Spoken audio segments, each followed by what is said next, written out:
उन्होंने मेरे को 6 जवाब दिए, ध्यान से सुनना। इस काम को वो लोग करते हैं जिनमें अकल नहीं होती। दूसरा, इस काम को वो लोग करते हैं जो पढ़े लिखे नहीं होते। तीसरा, इस काम को वो लोग करते हैं जिनके पास पहले से कोई काम नहीं है। चौथा, इस काम को वो लोग करते हैं जिनकी घर में कोई वैल्यू नहीं है। पांचवा, इस काम को वो लोग करते हैं जिनको रिश्तेदारी में कोई बुलाता नहीं। और आखिरी जवाब, ये काम तू कर सकता है। आप समझ गए इनडायरेक्ट? मतलब उन्होंने जो इंसल्ट मेरी करनी थी इनडायरेक्ट वो आखिरी लाइन में कर दी कि ये सारे गुण तेरे में हैं, मतलब तू कर सकता है। और मैंने उनको कहा मैं करूँगा, और मैंने उसी दिन शुरू किया। 4 साल पहले वो भी ज्वाइन हुए हैं। कब? मेरे 17 साल के बाद। अभी रॉयल्टी पर है, अगले साल रिटायर्ड हो रहे हैं। तो जिस दिन वो ज्वाइन हुए तो मैंने उनको कहा, मैंने कहा सर ज्वाइन तो कर रहे हो पर इस काम को किस तरह के लोग करते हैं? ये बात उनको अच्छी नहीं लगी, वो रो पड़े। मेरे को भी अच्छा नहीं लगा, मेरे सीनियर हैं, आज भी मैं उनको सर बोलता हूँ, वो मेरे को आज भी दिनेश ही बोलते हैं। मैंने बाद में माफ़ी भी मांगी, मैंने कहा सर मेरे को वो दिन याद आ गया, इसलिए मैंने थोड़ा फ्लो में बोल दिया, नहीं बोलना चाहिए था। उन्होंने जो मेरे को बात कही वो बहुत बड़ा मैसेज है। जो लोग आज भी इसमें सोचते हैं बाद में कर लेंगे, अभी कहाँ भागा जा रहा है, 1 महीना बाद शुरू कर लेंगे। उन्होंने मेरे को कहा दिनेश मैं इसलिए नहीं रोया, तुमने ऐसा क्यों बोल दिया? मैं इसलिए रोया, मेरे 2 बच्चे हैं, एक लगभग 9 साल का है, एक लगभग 11 साल का है। जब ये बड़े होंगे 22, 23, 24, 25 साल के मैच्योर्ड होंगे तो ये मेरे से एक प्रश्न जरूर पूछेंगे कि पापा जॉब में आप दिनेश चौधरी की अप्लाइंग थे। भाई सीनियर अप्लाइंग, जॉब में आप दिनेश चौधरी की अप्लाइंग थे, आरसीएम में दिनेश चौधरी आपकी अप्लाइंग कैसे बन गया? प्रश्न तो है। बोले मैं क्या जवाब दूं? मैंने कहा जवाब आपको ही देना है, बच्चे आपके हैं, जवाब कौन देगा? बोले देना तो मेरे को है, पर तेरे को मेरे से 17 साल का अनुभव आरसीएम का ज़्यादा है, तू बता मेरे को क्या जवाब देना चाहिए। मैंने कहा सर मेरे को एक ही जवाब अच्छा लगता है, बस एक लाइन में कह देना बेटा उस समय मेरे को अक्ल नहीं थी। सिंपल है, अच्छा जवाब था, बचने के लिए तो अच्छा था। उन्होंने कहा ये दे तो सकता हूं पर वो ये भी तो पूछ सकते हैं फिर बाद में कैसे आई।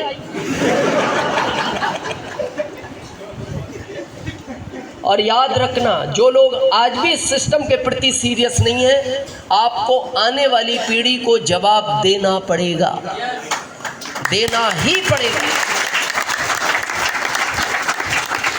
यहाँ बहुत सारे माता पिता बैठे हैं।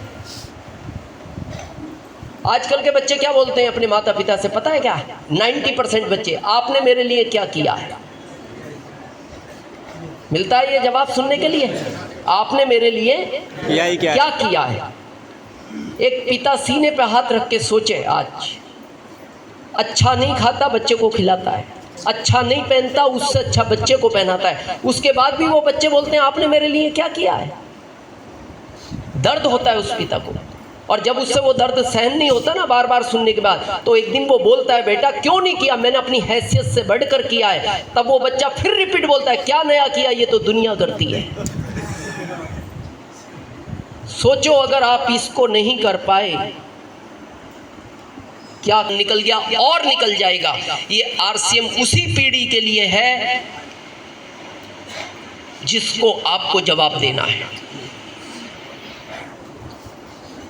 वर्तमान की भी करेंगे, भविष्य की भी करेंगे और भूतकाल की भी करेंगे। और आज एक गेम खेलेंगे, आपको बहुत इजी में समझ में आएगा आरसीएम करना चाहिए या नहीं। खेलें वो गेम? यहाँ ऐसे कितने लोग हैं जिन्होंने उस समय परीक्षाएं दी हैं, जब इस तरह का पेपर आता था, इस पेपर में 15 प्रश्न है, आप किसी भी 5 प्रश्न का उत्तर दें। बहुत लोग हैं। तो आप कौन से 5 प्रश्न का उत्तर देते थे? आसान, जो आपको आसान लगता था, सिंपल है। तो आज मैं आपकी पूरी जिंदगी का आईना आपको बहुत प्रैक्टिकल दिखाऊंगा। लॉजिक के साथ। फिर आपको जो आसान लगे वो चुन लेना, सिंपल है। कोई कंडीशन कोई है कि आरसीएम ही करना है, तो समझे? यस। हम यहाँ सब क्यों आए हैं आज? क्यों आए हैं? सीखने के लिए। यस। और कोई बताएगा क्यों आए हैं? कृपाल जी? सुनने के लिए दिनेश जी को। रवि जी? सफल होने के लिए। मैं बताऊं क्यों आए हैं आप? चक्कर इसका है, सही चक्कर इसका है। सोचो, भगवान ये नहीं लगाता, आप में किसी को कुछ नहीं करना पड़ता, सुबह भी नहीं जाना पड़ता। जब कुछ डलता ही नहीं तो क्या काम था, हैं? इसके चक्कर में भाग रहे हो। और खाली इसका चक्कर नहीं है, घर में 5 और हैं, उनका बड़ा चक्कर है। और वो देखना हमेशा आपको क्या बोलते हैं, झूठ बोलो, सच बोलो, अच्छा करो, बुरा करो, आप जानो, हमारा ध्यान रखना। उसके चक्कर में आप भाग रहे हो, चक्कर है इसका। और ये मोटिवेशन से नहीं बढ़ता, ना ये एजुकेशन से बढ़ता है। आप इसको ऐसा नहीं है मोटिवेशन करके चुप कर दो। आप कहो जैन संतों में देखो 1-1 महीना पानी पी के रहते, तेरे को समझ नहीं आती, रोज मांगता, 5 दिन चुप रहा कर। क्या लगता है ये चुप बैठेगा? इसको रोज चाहिए, सुबह शाम चाहिए, कुछ को तो दिन में 4-5 बार चाहिए, सबका अलग अलग है। तो ये 3 चीजों से बढ़ता है, ध्यान से समझना। पहला जॉब, दूसरा व्यापार, तीसरा आरसीएम। या तो आप जॉब करो, गवर्नमेंट, प्राइवेट, पर डे 300 वाला, 700 वाला, वीकली, जो भी है, या आप व्यापार करो, खेती करो, दुकान करो, फैक्ट्री खोलो, ये सब व्यापार में आता है।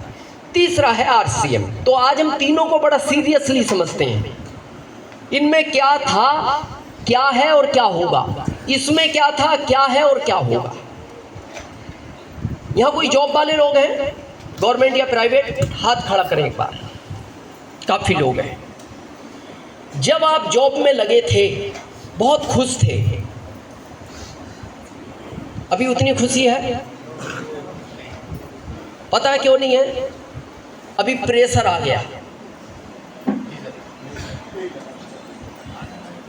उस समय जॉब स्मूथ थे, सॉफ्ट थे। उस समय आदमी सरकारी नौकरी को इसलिए पसंद करता था, आज के 20-30 साल पहले, वो साइन करके खेत भी जोत आता था। आज अगर चले जाओ तो फिर खेत ही जोतना है। और यूपी में तो विशेषकर, यहाँ बैठे योगी जी हैं, हाँ, वो कह रहे हैं ना चाहिए न खाऊंगा न खाने दो। हाँ, ना खाऊंगा ना खाने दो। वो आज आ रहे हैं शाम को। तो कहने का मतलब है, जॉब पहले स्मूथ थे। और उस समय देखना, हम भूतकाल में चलते हैं, जब हम 50 करोड़ लोग थे ना भारत की पॉपुलेशन, तो जॉब ज़्यादा थे, हम कम थे। और उस समय देखना सरकार ढूंढती थी जॉब के लिए, और हम छिपते थे, भागते थे। आज हम ढूंढ रहे हैं, सरकार भाग रही है। उल्टा हुआ क्या नहीं? क्योंकि हमारी पॉपुलेशन बढ़ती गई और देश को आगे बढ़ना है, तो ये टेक्नोलॉजी पे चला गया। और टेक्नोलॉजी पे जब चला गया तो जॉब में लोग आ नहीं रहे, जॉब से लोग निकाले जा रहे हैं। थोड़ा प्रैक्टिकल समझे इसको? यस। जब हम 50 करोड़ थे तो कोयले का इंजन चलता था, और उसमें पता है कितने लोग काम करते थे एक इंजन में? 12। 4 प्लेटफार्म से अंदर कोयला डालते थे इंजन में, 3 उस फाटक से पास में डालते थे, 3 फिर अंदर डालते थे, और 3 ड्राइवर हुआ करते थे। हम जब 70 करोड़ हुए तो उन्होंने 2 निकाल दिए। हम 90 करोड़ हुए, फिर 2 निकाल दिए। हम 100 करोड़ हुए, 2 निकाल दिए। हम 125 करोड़ हुए, 2 निकाल दिए। अभी हम 140 पार कर गए, उन्होंने टोटल निकाल दिए। आप दिल्ली मेट्रो में जाओ, बॉम्बे जाओ, अभी तो ट्रायल पे आ गई कि पूरा कंप्यूटराइज कर रहे हैं। वो भी टकरा भी गई थी। उसमें ना उनको टीटी चाहिए, ना गार्ड चाहिए, ना ड्राइवर चाहिए। तो ये जो बच्चों को हम पढ़ा रहे हैं, ये बनाओगे क्या इनको? वो तो निकाल रहे हैं और हम बढ़ रहे हैं। आपको पता है अभी हम 140 करोड़ क्रॉस कर गए, अभी हम दुनिया में नंबर 1 पे आ गए। पता है आपको? अभी तक 2 पे थे। पता हम 1 पे क्यों आ गए? भारत के आदमी को ये कभी बर्दाश्त नहीं होता कोई उससे आगे निकल जाए, कभी बर्दाश्त नहीं होता। आप देखो, आप बाइक पे 2 दोस्त जा रहे हैं 30 की स्पीड पे, आपके पीछे से कोई 40 की स्पीड पे बाइक लेके निकल जाए तो पिछला दोस्त आपसे क्या बोलता है? देख क्या रहा है, खींच एक्सीलेटर, बोलता है कि नहीं? और फिर आप खींचते हो, फिर जब उसको आप क्रॉस कर जाते हो फिर आगे नहीं निकलने देते। तो हम कई साल से परेशान थे, हम नंबर 2 पे थे। तो भारत के कुछ बुद्धिजीवी लोगों ने मीटिंग की, बोले भाई साहब भारत का एक्सीलेटर खिंचवाओ। खींच दिया हमने, और अब ताकत नहीं है कोई हमें पकड़ ले, अब ताकत नहीं है।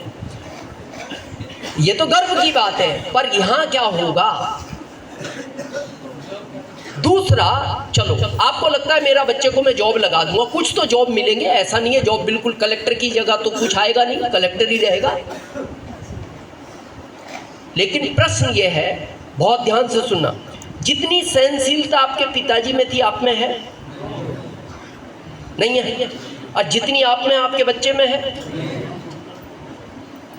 10 साल का बच्चा गुस्से में रहता है आज, ना तो उसमें एनर्जी है और ना उसमें सहनशीलता है। आप 10 साल के बच्चे से पानी मांगो, वो आपको पानी लाकर नहीं देगा। सोफे पे बैठा है, टीवी देख रहा है, आप उसको कहो बेटा पानी लाओ, तो वो धीरे से बोलता है क्या पानी पानी करते रहते हैं।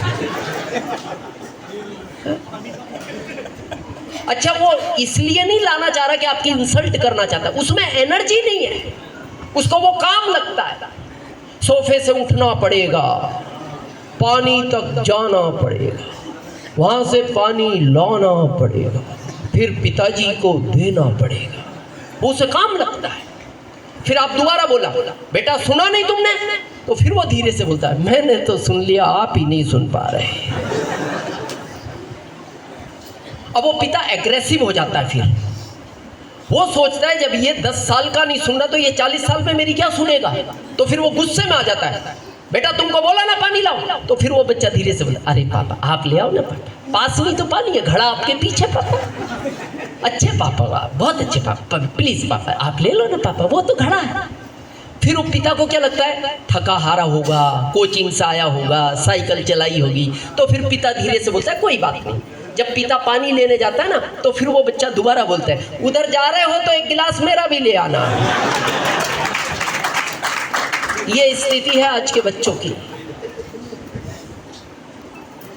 उनमें सहनशीलता नहीं है। और जॉब के बारे में ध्यान से सुनना, जो लोग जॉब कर रहे हैं वो जानते हैं, जॉब में पहला 2 रूल है। पहला, एक तो आप में सहनशीलता होनी चाहिए। दूसरा, जो लोग अपना स्वाभिमान बेच सकते हैं वो जॉब कर सकते हैं। जो आदमी अपना स्वाभिमान नहीं बेच सकता वो कभी जॉब नहीं कर सकता, क्योंकि जॉब में जो सीनियर है ना वो गाने सुनाता है। गाने सुनते हो? मैं सुन के आया हूं, मैंने बहुत सुने बॉस के गाने। ऐसे ऐसे शब्द बोलता है जिसको आप सहन नहीं कर पाते, और इच्छा तो तभी होती है एक चांटा इसके मारो, जॉब को रिजाइन दो, पर चक्कर इसका है घर में 5 और हैं। अच्छा, वो ऐसे प्रेम भरे गाने सुनाता है जो गाना वो आप किसी को सुनाते भी नहीं, यहाँ तक कि पत्नी को भी नहीं सुनाया आज तक, क्योंकि पत्नी भी ये कह सकती है इस तरह के गाने सुन के पैसे कमा रहा हूँ, छोड़ दो, इससे तो मरना अच्छा है, इसलिए पत्नी को भी नहीं बताते। प्रश्न आपका नहीं है, आपने गाने सुन लिया, आप में सहनशीलता है, आप अपने दिल पर हाथ रख के सोचो क्या उन गानों को बच्चा सुन पाएगा? आज डेली 10 बच्चे, 100 में 10 बच्चे डेली जॉब को रिजाइन देते हैं, गवर्नमेंट और प्राइवेट। और पता है जैसे उनका बॉस उनको थोड़ा सा कुछ बोलता है वो एक ही बात कर पाएगी, उनके लिए आरसीएम करना है। कुछ नहीं होगा तो व्यापार कर लेंगे। यहाँ है कुछ बिजनेसमैन, जिनका अपना कोई दुकान है, फैक्ट्री है, छोटी बड़ी, ईमानदारी से बताना 20 साल पहले जो व्यापार में आनंद था भी है? कंपटीशन बढ़ा? पहले कैपिटल कम लगता था, मार्जिन ज्यादा था। अभी क्योंकि कंपटीशन बढ़ गया। आपको मेरी बात का विश्वास नहीं, अपने दादाजी से पूछना। पहले 20 गांवों के बीच में एक किराना की दुकान होती, कंपटीशन बढ़ा 4 गांवों के बीच में आ गई, और कंपटीशन बढ़ा हर गांव में आ गई, और कंपटीशन बढ़ा हर गली में आ गई। आज कंपटीशन इतना है, एक गली में 4 है, और आने वाले टाइम में हर घर में दुकान होगी। अपना खरीदो, अपना खाओ। ये तो सामने दिख रहा है। लेकिन ये कहानी आज की नहीं, ये कहानी है 25-30 साल बाद की। तो हम बहुत समझदार लोग हैं भारत के। पता है क्या बोले? 25-30 साल बाद की है, तो अभी तो सब ठीक चल रहा है ना, तो 25-30 साल बाद कर लेंगे। तो 25-30 साल बाद आपको करने कौन देगा? इनको आज बैठने की जगह नहीं मिली कुर्सियों पे। आपको क्या लगता है 30 साल बाद आपको इसमें जगह मिल जाएगी? करना है तो आज। फिर आखिरी, हमें कॉन्फिडेंस, ओवर कॉन्फिडेंस है क्या भारत के आदमी को? अजीत जी क्या है? कुछ नहीं होगा, खेती कर लेंगे, भैंसे पाल लेंगे, दूध बेच लेंगे। बहुत ध्यान से सुनना मेरी लाइन। कॉन्फिडेंस अच्छी चीज है, ओवर कॉन्फिडेंस अच्छी चीज नहीं है। और भारत के 20% लोग ओवर कॉन्फिडेंस में जीते हैं। ओवर कॉन्फिडेंस क्या होता है समझे? आज जंगल का राजा कौन है? लोमड़ी ने कहा, अरे प्रभु आपके अलावा कोई हो सकता है, इसमें पूछने की क्या जरूरत है? उसका कॉन्फिडेंस और बढ़ा। थोड़ा आगे चला, एक कुत्ता मिला। जंगल का राजा कौन है? अरे बोले माई बाप, ये कोई पूछने की बात है? आपके अलावा कोई जंगल का राजा हो सकता है? उसका कॉन्फिडेंस और बढ़ा। आगे गिलहरी मिली। उसने देखा गिलहरी पेड़ पे थी। बोले जानती हो जंगल का राजा कौन है? अरे बोले प्रभु मैं पेड़ पे रहती हूँ, तो इसका मतलब क्या जानती नहीं? आपके अलावा इस जंगल में कोई राज कर सकता है? अब उसको ओवर कॉन्फिडेंस हो गया। आगे चला, एक हाथी आ रहा था झूमता हुआ अपनी मस्ती में। उसने हाथी को पूछा इस जंगल का राजा कौन है? उसका दिमाग खराब हुआ, उसने सूंड में लपेट के फेंक दिया। शेर खड़ा हुआ, अपने आप को झाड़ा और आके हाथी से बोलता है, बात समझ में नहीं आई, दोबारा पूछ लो, ऐसे गुस्सा नहीं करना चाहिए। इसको ओवर कॉन्फिडेंस बोलते हैं। और ये हमारे यहाँ कुछ लोगों को है। क्या? कुछ नहीं होगा, खेती कर लेंगे। तो समझे खेती को?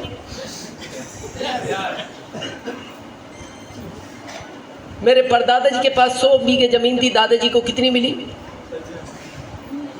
100। अकेले थे। पिताजी को कितनी मिली? 100। अकेले थे। उनके हम 4 हो गए, 25 हो गई। अब उनको उस समय 100 में आनंद नहीं आया, तो हमें 25 में आएगा। और अभी कहानी खत्म नहीं हुई। मेरे तो एक ही बेटा है, मेरे बड़े भाई साहब के 3 हैं। अब लगभग 8.5, 7.5, उनके बड़े बच्चे के 3 हैं। अब लगभग 2.5। तो अब वो भी इस दुनिया में आया, कुछ तो करेगा। हाँ आया, कुछ तो करेगा क्या नहीं? अब मैं आपसे पूछना चाहता हूँ, ये धान और गेहूं कहाँ उगेगा? वो कहाँ उगाएगा धान और गेहूं? ये तो घर बनाने की जगह बची उसके पास 30-35 साल बाद, कहाँ उगेगा? इसीलिए हमने चंद्रयान 3 भेजा है। चेक कर गया कि देख क्या ऊपर जगह उगे है कि नहीं, नीचे बहुत तकलीफ आ रही है। पर कहानी आज की नहीं, कहानी है 30 साल बाद की। और हम भारत के, मैं बताऊं, भारत बहुत ताकतवर देश है। एक ही माइनस पॉइंट है, ये इच्छा में काम नहीं करता, मजबूरी में काम करता है। आज आपका जॉब अच्छा है तो आपको आरसीएम के प्रति कोई चिंता नहीं है। आपकी दुकान अच्छी चल रही है तो आपको आरसीएम की चिंता नहीं है। आपकी खेती अच्छी चल रही है तो आपको आरसीएम की चिंता नहीं है, क्योंकि अभी अच्छा चल रहा है ना, अभी मजबूरी नहीं है।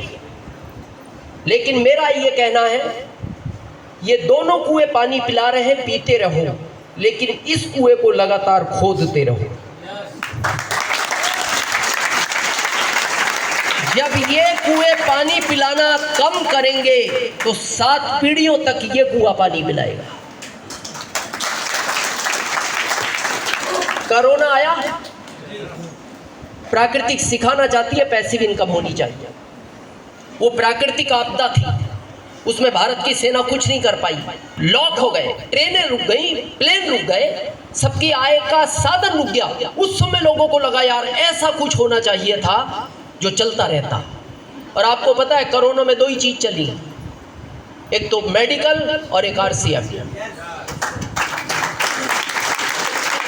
एटलस जैसी कंपनी आपकी, उसने मना कर दिया, उसके मालिक ने, जो विदेश तक साइकिल बेचती है, बोले मैं नहीं चला पाऊंगा, किसी और को। फिर गवर्नमेंट ने किसी और को टेक ओवर किया। मतलब उसका तो पानी कम ही नहीं, उसने तो पानी छोड़ ही दिया। और कोरोना में सबसे ज्यादा पानी इस कुएं ने दिया है।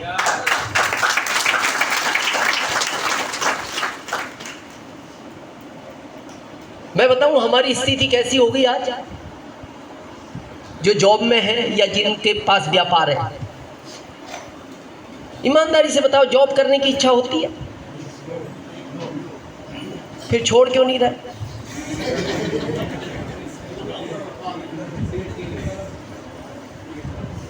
दुकान का नियम पता है आपको क्या है? 10 घंटे जो फेविकोल की तरह उस कुर्सी से चिपक सकता है। इसीलिए कहावत है, मौत और ग्राहक का कभी पता नहीं कब आ जाए। और आज आपके बच्चे को बैठाओ आप 10 घंटे, वो 1 घंटे बाद नहीं टिकता। वो कहता है पापा जरा घर में क्या हूँ, पापा वो चौराहे पे दोस्त आया। 10 घंटे चाहिए कुर्सी से चिपकने के लिए। नहीं है उन बच्चों में सहनशीलता। आपसे ना जॉब हो रहा है ना छूट रहा है। मैं बताऊँ हालत कैसी होगी आज, समझे थोड़ा प्रैक्टिकल। एक जानवर होता है छछूंदर, इटावा में समझते हैं क्या बोलते हैं इधर? छछूंदर। देखिए सेम चूहे जैसी। फर्क ये है उसका मुंह लंबा होता है, पहला। दूसरा उसमें स्मेल गंदी आती है।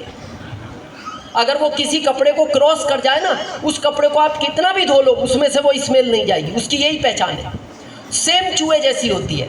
लेकिन आपको पता है उस छछूंदर को भगवान के 2 वरदान है, इसीलिए उसको महाराष्ट्र में लक्ष्मी बोलते हैं, वहाँ छछूंदर नहीं बोलते, क्योंकि उसको भगवान के 2 वरदान है। ध्यान से सुनना और आपको पता लगेगा आप किस दौर में जी रहे हो आज। पहला,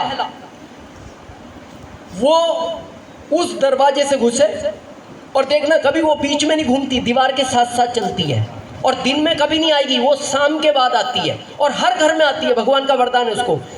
ऐसे घूमती है और घूमने के बाद पूरा चक्कर लेकर वापस अगर दरवाजे से निकल जाए तो उस घर के अंदर धन की बरसात होती है। धन आता नहीं, बरसता है। ये वरदान है भगवान का उसको। पर वो इतनी समझदार है, कभी पूरा राउंड लेती नहीं। आप कभी भी देखना छछूंदर पूरा राउंड नहीं लेगी, यहां तक पहुंचेगी और देख लेगी दरवाजा नजदीक है, फिर वापस जिधर से आई उधर से निकलती है। चाहे तो घूम सकती है, मर्जी है उसकी, पर नहीं घूमती। क्या किसी घर में नहीं घूमती? करोड़ों में एक आध घर में चक्कर लगा जाती है। क्यों लगा जाती है? जैसे 5-7 घर घूम आई, थक गई,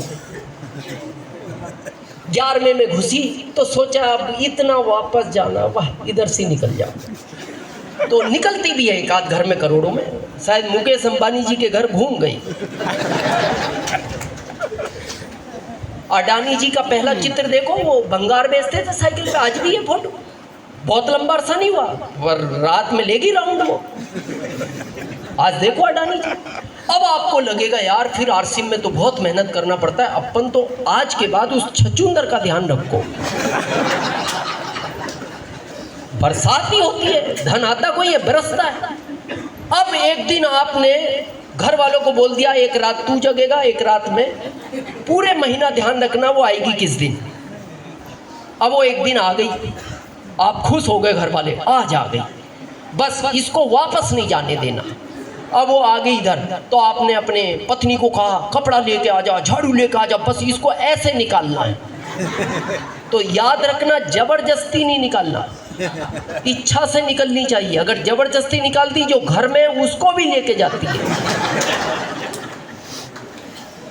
तो उसको ये पहला वरदान है। क्या क्या है पहला वरदान भगवान का? राउंड ले जाए पूरा तो धन बरसता है, आता नहीं, बरसता है।